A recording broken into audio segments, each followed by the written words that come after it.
Hi everyone, my name is Nitzan Zamir, and I'm going to talk about probably approximately knowing, a joint work with Yoram models.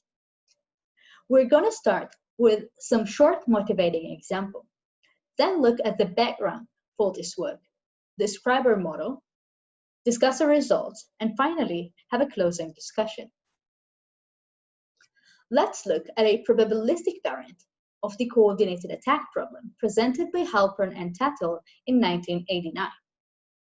Assume there is a main enemy between two mountains, and two commanders A and B who wish to coordinate an attack against their enemy. An attack is coordinated if both attack at the same time. For this, they can send messages to each other. Each message is delivered with probability 0.9. Each message should arrive in one-time unit. If it does not arrive in one-time unit, it would never arrive. In addition, A has an internal flag that can be either in state go or in state no-go. Desired is a protocol that achieves coordinated attack when A's flag is in the go state. A well-known result states that no protocol can guarantee a coordinated attack when A's flag is in the go state in this model. Rather, we wish to have a protocol that achieves coordinated attack with high probability. Let's look at the following protocol P for coordinated attack. If A's flag is in the no-go state, then A doesn't do anything and never attacks. If A's flag is in the go state, then in the first round, A sends two attack messages to B. Each one of them arrives with probability 0.9. In the second round, B informs A whether it has received an attack message from it or not. Finally, at time 2, A attacks unconditionally in this case, while B attacks only if it has received an attack message in the first round. Indeed, this protocol achieves coordinated attack with high probability. The probability of coordinated attack when A attacks is 0.99. However, A sometimes attacks despite knowing that B does not, simply because B has informed him about it. Roughly speaking, we say that A's belief regarding coordinated attack when he attacks is 0 in these cases. So we saw a protocol in which coordinated attack when A acts holds with high probability, but it is not the case that A acts only when it strongly believes that the attack is coordinated. So our focus in this work would be to understand what must A believe when it attacks to ensure that coordinated attack when A attacks holds with high probability.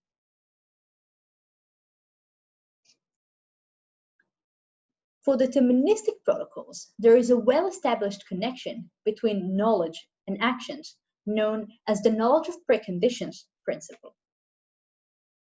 For example, in mutual exclusion, the critical section must be empty when an agent enters it. The knowledge of preconditions implies, in this case, that the agent must know that the critical section is empty when entering it. More generally, the knowledge of precondition states that if phi is a necessary condition for performing an action alpha, then knowing phi is also a necessary condition for performing alpha.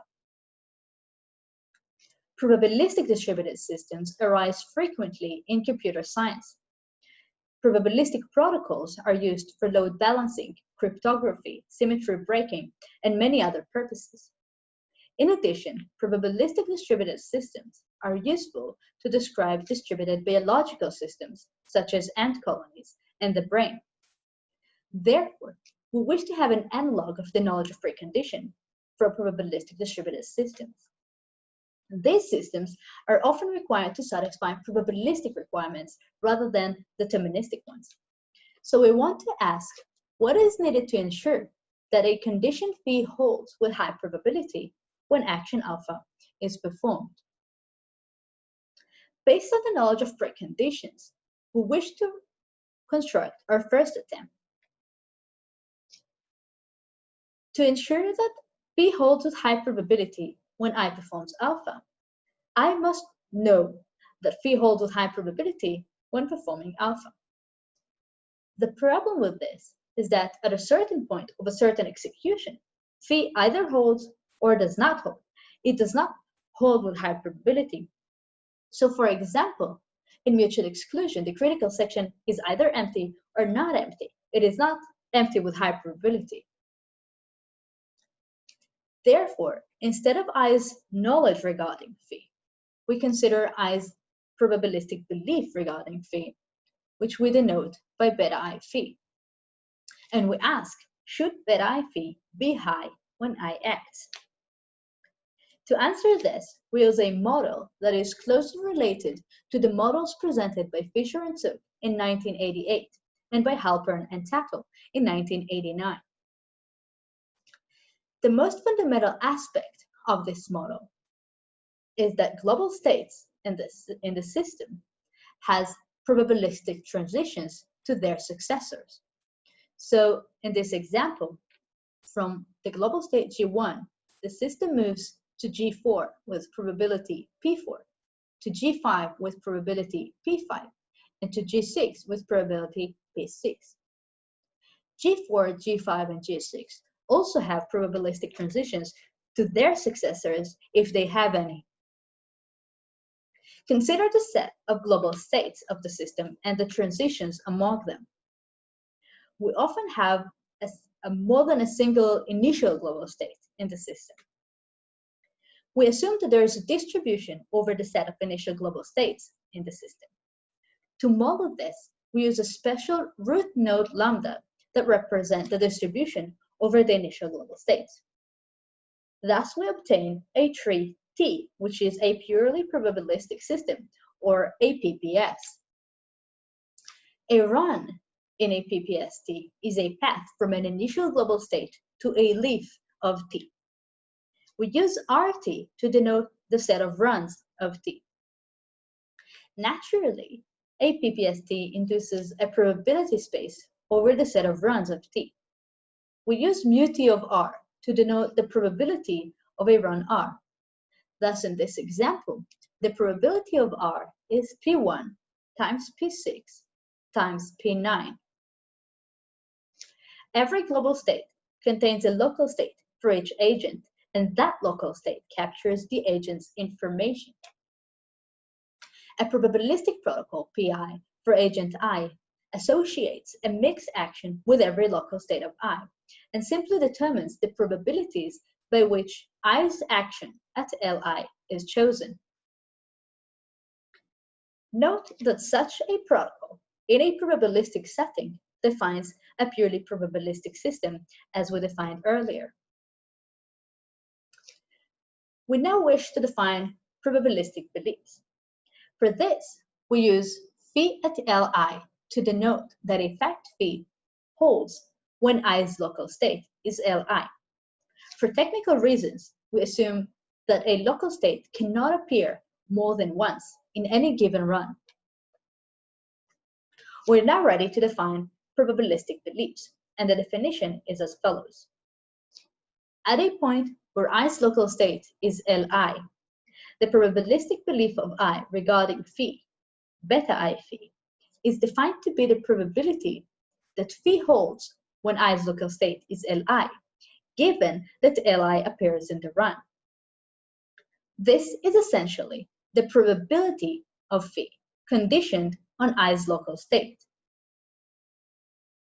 We say that an action alpha is proper if it is performed at most once in any given run.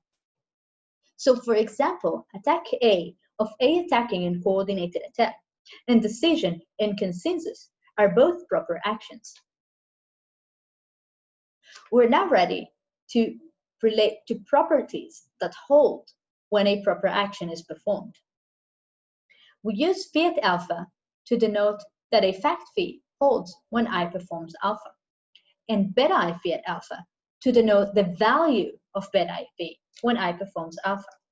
Note that this is essentially the probabilistic belief that I has regarding phi when it performs alpha.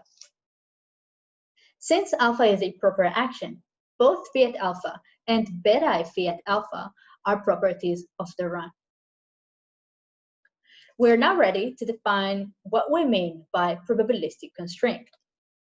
A probabilistic constraint is a statement of the form mu t of phi at alpha larger or equal to p.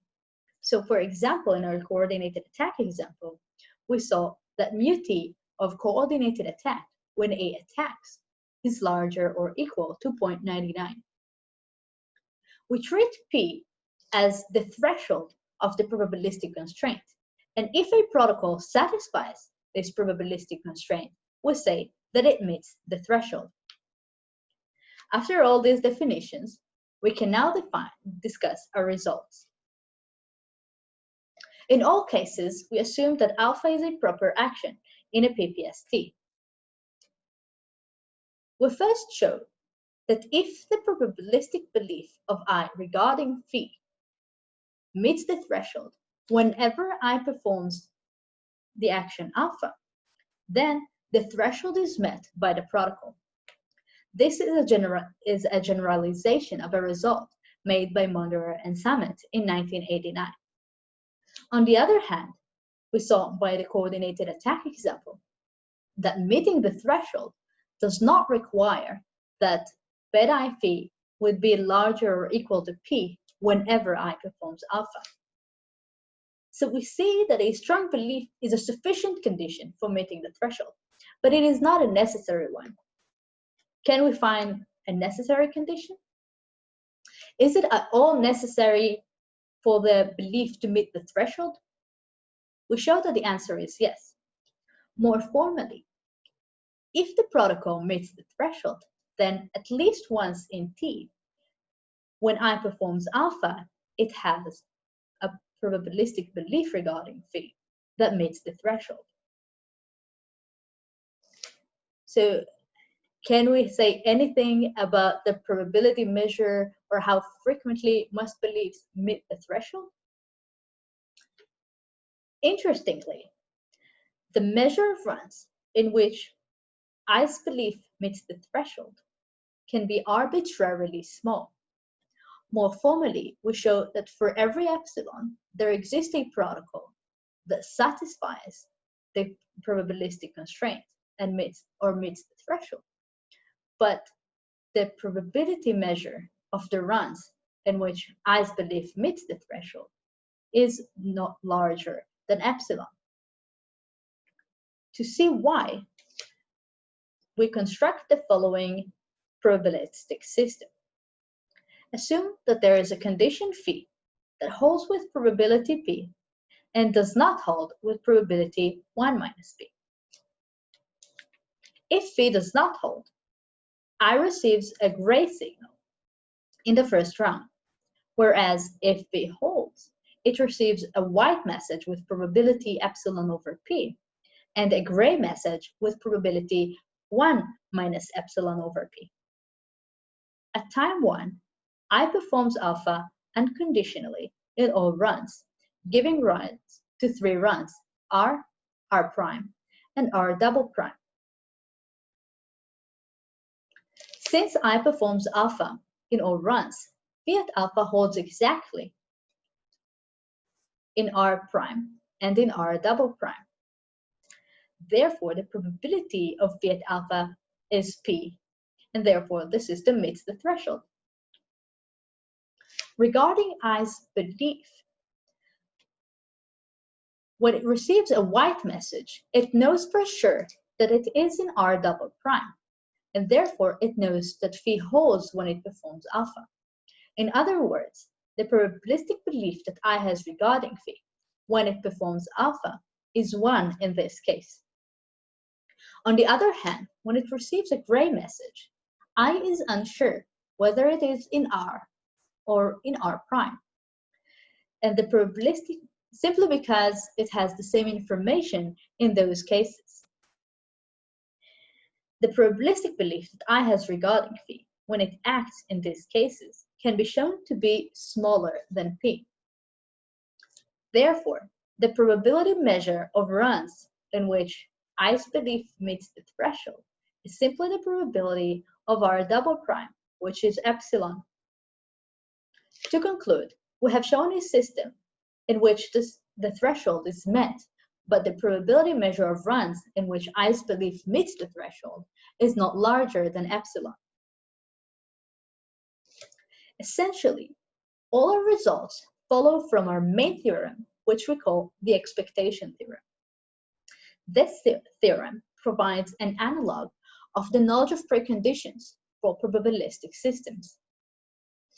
The theorem simply states that the probability of B when I performs alpha equals the expected belief of B when I performs alpha. So the threshold is being met exactly if the probabilistic belief, the expected probabilistic belief that I has regarding phi meets the threshold. We show the following corollary, which we call the probably approximately knowing theorem. It states that for a probabilistic, for a threshold of 1 minus epsilon squared to be met,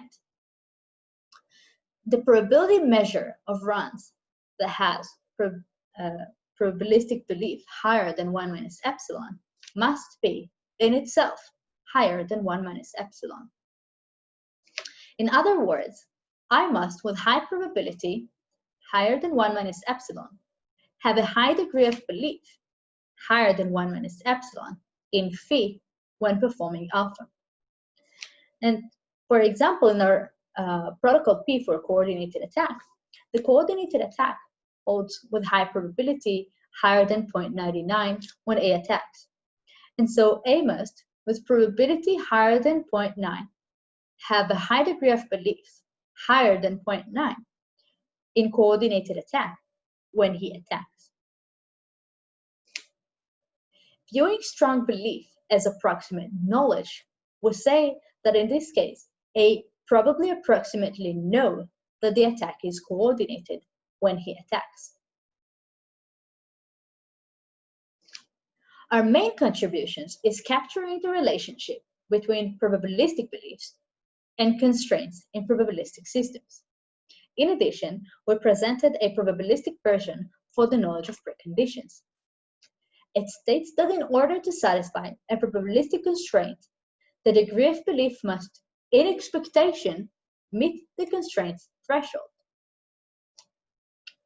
We have several future directions for this work.